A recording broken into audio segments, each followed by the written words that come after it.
Hello students, so I welcome you all who have joined the TAP Law classes right now. तो I hope आपने हमारी पिछली video legal magazines पे जरूर देखी होगी जो कि बात करती थी SWNRS पे। तो ये हमारी जो नेक्स्ट वीडियो है ये डील करती है एक और लीगल मैगजीन से जो कि बात करती है नॉसिटरस सॉसेस से।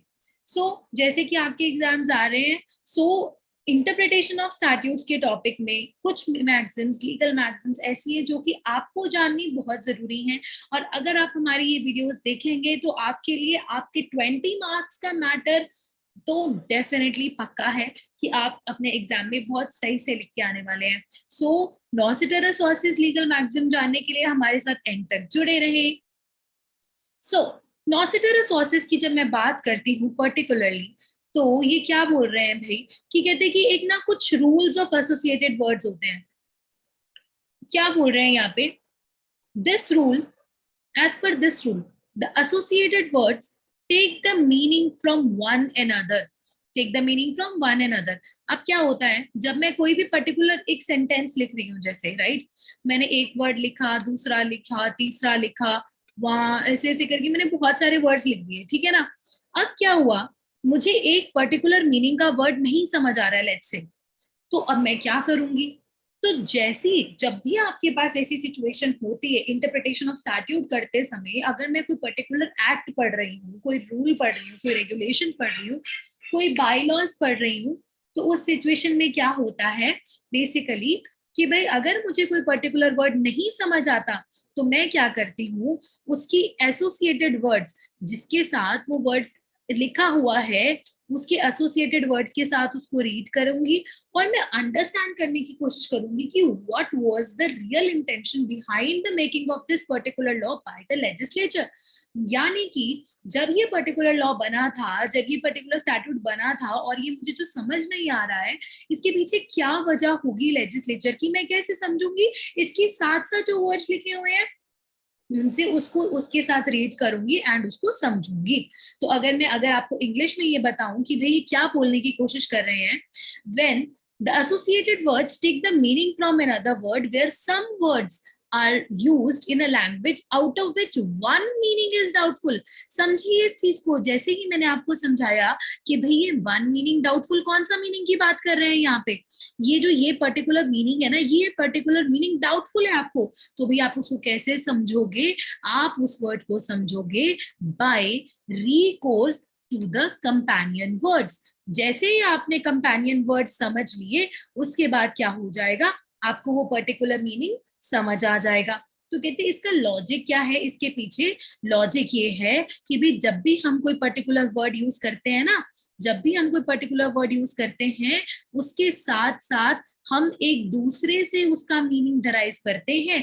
ठीक है, तो जब भी मुझे कोई डाउट आएगा मैं क्या करूंगी, क्लैरिफाई करूंगी। कैसे करूंगी क्लैरिफाई, उसका रेफरेंस लूंगी, जो भी उसके साथ साथ वर्ड्स लिखे हैं उसके साथ साथ उसका क्लैरिफिकेशन ले लूंगी। ठीक है जी।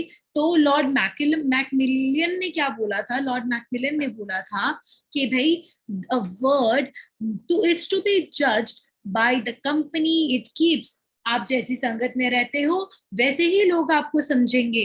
तो जैसे ही वर्ड्स आप एक सेंटेंस में यूज करते हो वैसे ही वर्ड का मीनिंग उसको दिया जाएगा। ठीक है जी। तो जब हम बात करते हैं but the whole and every part of statute क्या करेंगे, हम उसको कंसिडर करेंगे कि भाई ये क्या कर रहा है, ये एक तरह से हमें हेल्प कर रहा है। अब देखिए क्या हुआ, हमने एक पर्टिकुलर सेंटेंस लिखा और इस पर्टिकुलर सेंटेंस का एक वर्ड हमें नहीं समझ आया, राइट। तो अब हम क्या कर रहे हैं, हम जो भी ये वर्ड है ना इसको क्या कर रहे हैं, इसको इसके साथ वाले वर्ड से समझ रहे हैं, राइट। इतना तो हमें समझ आ गया। तो जब भी हम इस वर्ड को इंटरप्रेट करेंगे हमने ऐसे इंटरप्रेट करना है कि भाई वो जो वर्ड है ना एक हमें राइट इंटरप्रिटेशन मिले उस वर्ड की, हमें हारमोनियस प्रोड्यूस निकाल सके, हारमोनियस एज अ होल, हम उस पर्टिकुलर सेंटेंस का पूरी हारमोनी क्रिएट कर सके उस पर्टिकुलर इंटरप्रिटेशन को करके। तो आपको यहाँ पे ये जानना जरूरी है कि जब भी हम किसी पर्टिकुलर वर्ड, हमें पता लग गया कि भाई ये पर्टिकुलर वर्ड क्या है, एम्बिगुअस है। एम्बिगुअस माने अनक्लियर है, नहीं समझ आ रहा, डाउटफुल है, क्या बोलना चाहता है ये पर्टिकुलर वर्ड, या फिर ये जो वर्ड है ये क्या है, इक्वली सस्केप्टिकल ऑफ वेरियस मीनिंग्स, माने इस पर्टिकुलर वर्ड वर्ड ये कैसा वर्ड है, ये इन्फ्लुएंस हो जाएगा, इसके बहुत सारे मीनिंग्स हो सकते हैं। तो उस सिचुएशन में हम क्या करेंगे, उसकी ट्रू मीनिंग को जानने के लिए हम क्या करेंगे, क्लियर एंड स्पेसिफिकली क्या करेंगे, उसकी जो कंपनी है ना वर्ड्स की, यानी जो उसके साथ साथ वर्ड्स लिखे हुए हैं ना, जो उसके एसोसिएटेड वर्ड्स हैं, हम उसको उसके साथ रीड करेंगे। ठीक है जी।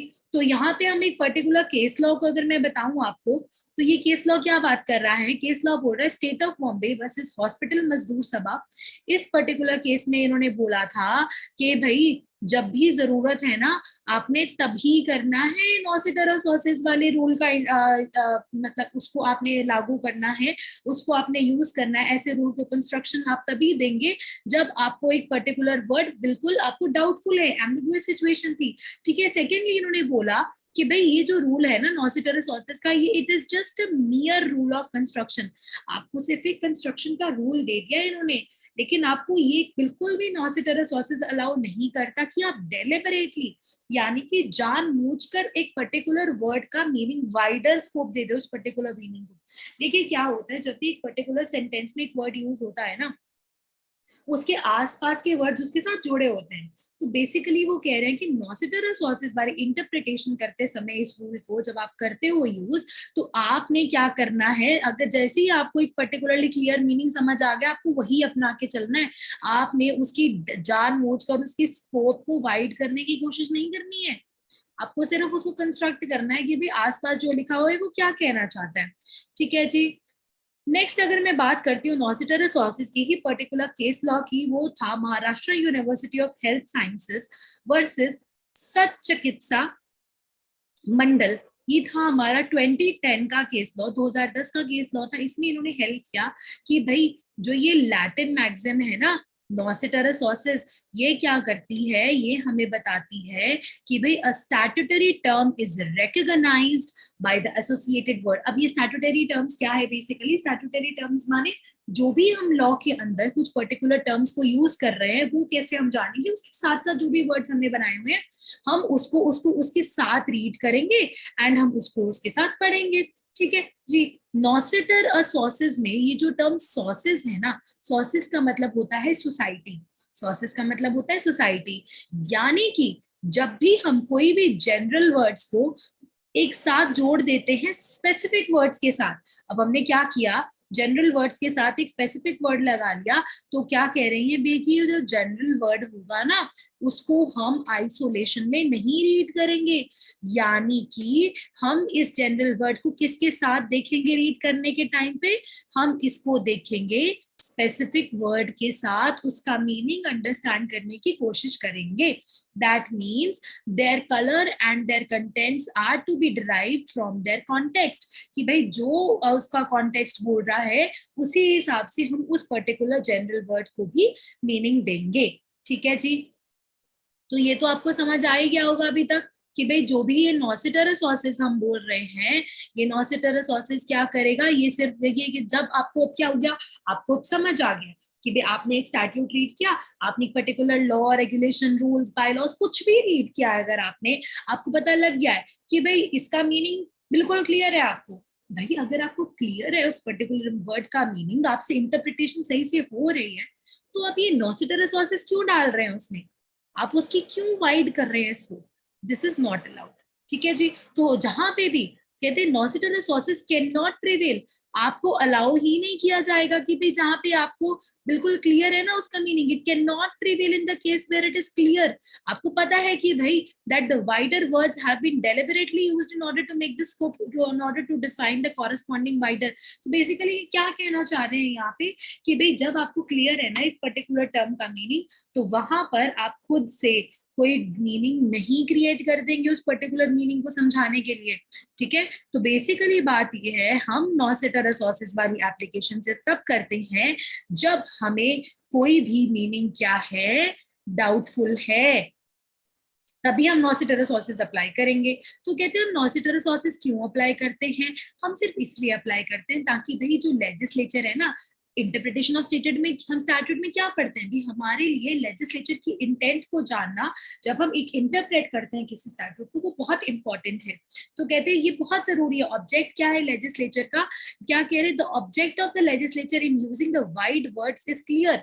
कि भाई अगर आपको क्लियर, आपको जो भी आप कर रहे हो वो क्लियरली आप समझा पाओ नॉसिटरसॉसिस करके, एंड फ्री फ्रॉम एम्बिग्विटी कर पाओ। भाई अनक्लियर है हमें कोई टर्म, हम उसको समझाने के लिए क्या करें, नॉसिटरसॉसिस का रूल अप्लाई कर रहे हैं।